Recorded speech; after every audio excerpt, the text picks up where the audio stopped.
Hi all, Tony here from Immortality INT, cryptocurrency for the longevity field. Today we have some crypto news.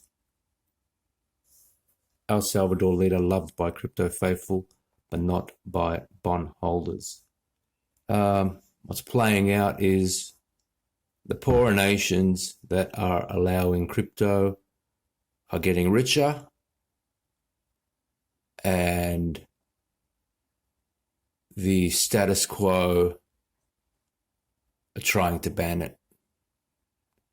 So this is a situation where the richest want to destroy crypto while the poorest nations are being intimidated to ban crypto, or they're getting wealthier if they allow it. Poverty isn't something that happens to people. It's something which is ingrained in the system by the wealthy, by the status quo.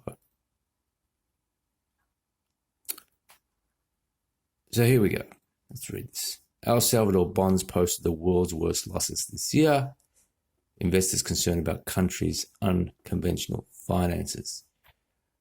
Well, the bond market is not exactly something that serves a nation. It serves bond holders, i.e. anonymous bond holders who do not want to be known. El Salvador President Nayib Bukele made himself a hero to the Bitcoin faithful this year with a wholehearted embrace of the cryptocurrency. Bond investors have an entirely different view on the country's leader. Obviously, this is Bloomberg. Yeah, and El Salvador looks like it's profiting, it's getting richer. Bond investors, who are the bond investors? No guesses who the bond investors are. The nation's overseas notes posted the world's worst performance this year, with losses approaching 30%. According to the data compiled by Bloomberg, it's 800 million of bonds coming due in early 2023 are now priced below 80% on the dollar, signaling skepticism that holders will get paid back on time. So the conversion of Bitcoin is making El Salvador more wealthy, and it's making the legacy banking system replacing the legacy banking system. The bond market route shows that for all the excitement Bukele generated in certain circles by adopting Bitcoin as the official currency and using government money to buy the coins, traditional finances are dubious. They're especially wary of his intention to sell $1 billion in tokenized dollar-denominated debt early next year, and worried the International Monetary Fund will be unwilling to provide financial support given the unconventional economic plans and growing tensions with the US over his moves to cement control of the government. Having an unpredictable man who controls everything doesn't inspire much confidence in anyone, said Carlos de Souza, an investor in Vontobel Asset Management in Zurich. He went beyond promoting Bitcoin. You have a president trading Bitcoin on his phone with the government's money, and that's unprecedented. So basically, there's risk in every market. You can't go beating up people when you're making losses. Okay? Nobody does that. You invest in what you think is going to make money, and if it doesn't, you made a bad investment.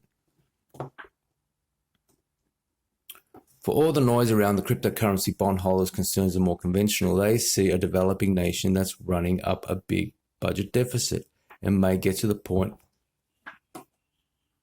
it can't or doesn't want to repay its debt. Gross indebtedness grew to 80% of gross domestic product in 2020 and is on a path to hit 98.6% in the next 5 years, according to the IMF. But this is the legacy system. He's converting to Bitcoin. He's converting to cryptocurrency. What that means is that it's not based on the legacy system's financial situation. It's based on the Bitcoin situation. And the reality of that is when you take into account all of the miners and all of the noise going on around crypto, all of the industry that's going around crypto, he stands to turn his country into a mining and crypto-based successful nation, because those miners are bringing in money from all around the world. All that money's coming into El Salvador. That's all new money that's coming in. Not only that, he's into a deflationary currency. So Bitcoin stands to be worth more and more the longer the nation accumulates it and uses it and maintains it in their circle, in their nation. They will eventually, on that path, like Newton physics, they will eventually become the richest nation on earth. And the only thing that's happening here is the current status quo is threatening them, doesn't want them to become rich, which leads to a situation where poverty and national and international poverty and individual poverty is literally ingrained in the system by these groups.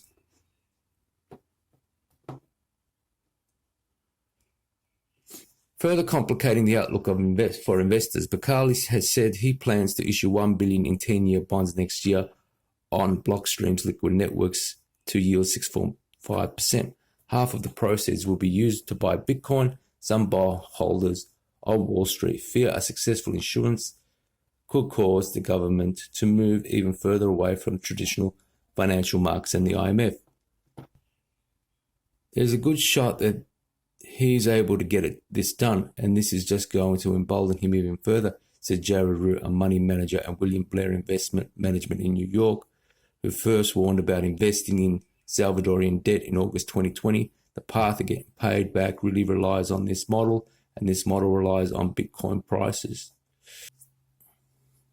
The IMF warned of significant risks for El Salvador from embracing Bitcoin, and the US has criticized the Bakali administration for a lack of transparency, sanctioning several officials in December amid corruption allegations. Bakali fired back, saying the US doesn't want collaboration, friendship, or alliance.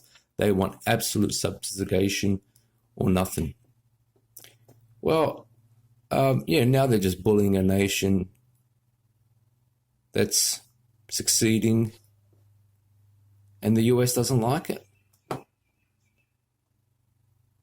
The US has the largest share of voting power on the IMF's board of directors, which has to approve the lenders' programs before disbursement of funds. Finance Minister Alejandro Zelaya announced plans in March for a $1.3 billion extended fund facility with the IMF. So far, no program has come to fruition. They won't need it if Bitcoin does what it should do. They'll no longer need the IMF. The IMF would be begging them. An escalating diplomatic conflict will make it even more difficult for Bakali to secure an IMF program, Eurasia Group analysis Rijigataro wrote in a note of December 3rd, adding US-El Salvador relations have deteriorated sharply. So as long as you're poor, El Salvador, you can have good relations. But if you're getting richer, the US is not going to like you. I mean, anybody who's poor or anybody who's felt what it's like being poor, obviously these people haven't. The IMF and their donors don't know what it's like to be poor. But anybody who knows what it's like to be poor and has done something to get themselves out of it, just know that there are these groups around who have ingrained poverty into your life. Some analysts are seeing ways that El Salvador could make good on its debt payments even if the bets on Bitcoin go awry.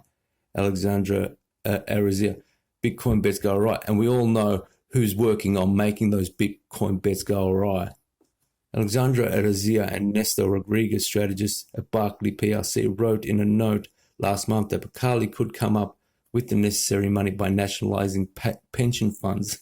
By nationalising pension funds. Yeah, like the US nationalised its pension funds and stole all the money from it. Persuading Congress to allow him to issue more debt domestically is another option. Nations that go on a Bitcoin are no longer on your chain. Bonds from El Salvador have underperformed all others in 2021. Yeah, but this is the legacy system. This is not anything worth saving. Bondholders' permission surrounding El Salvador marks a harsh turnaround from as recently as April, when some of its securities were trading as high as 160 cents on the dollar amid optimism an IMF program would shore up the country's finances. Pricing for those notes due in 2052 have since crashed to 62%. Amid the collapsing bond prices, Bacali remains enormously popular at home. His approval rating was 85% in December, according to the poll by independent media Naupichi Datos. That level of support may make it easier for Bacali to pursue ill-advised spending plans or embark on other unconventional financial maneuvers. El Salvador has been a really very difficult bond curve to trade, but this is arguably the worst it's ever been, said William Blair Roux. The governance issues are going to lead to acute financial distress. So here is the legacy media, here is the legacy financial system, not understanding economics and basically just implementing a militaristic economic plan that says basically hand over the money to the IMF or get bombed. And that's the American system down to a T. But the reality is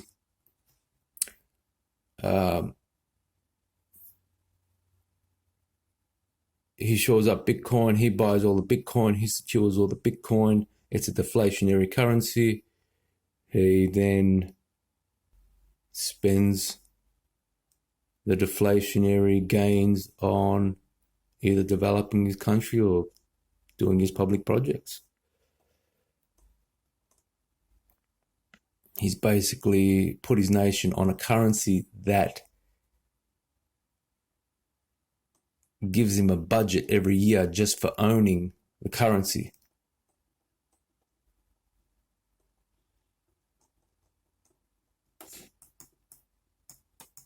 And that read, El Salvador's leader loved by crypto faithful but not by bondholders.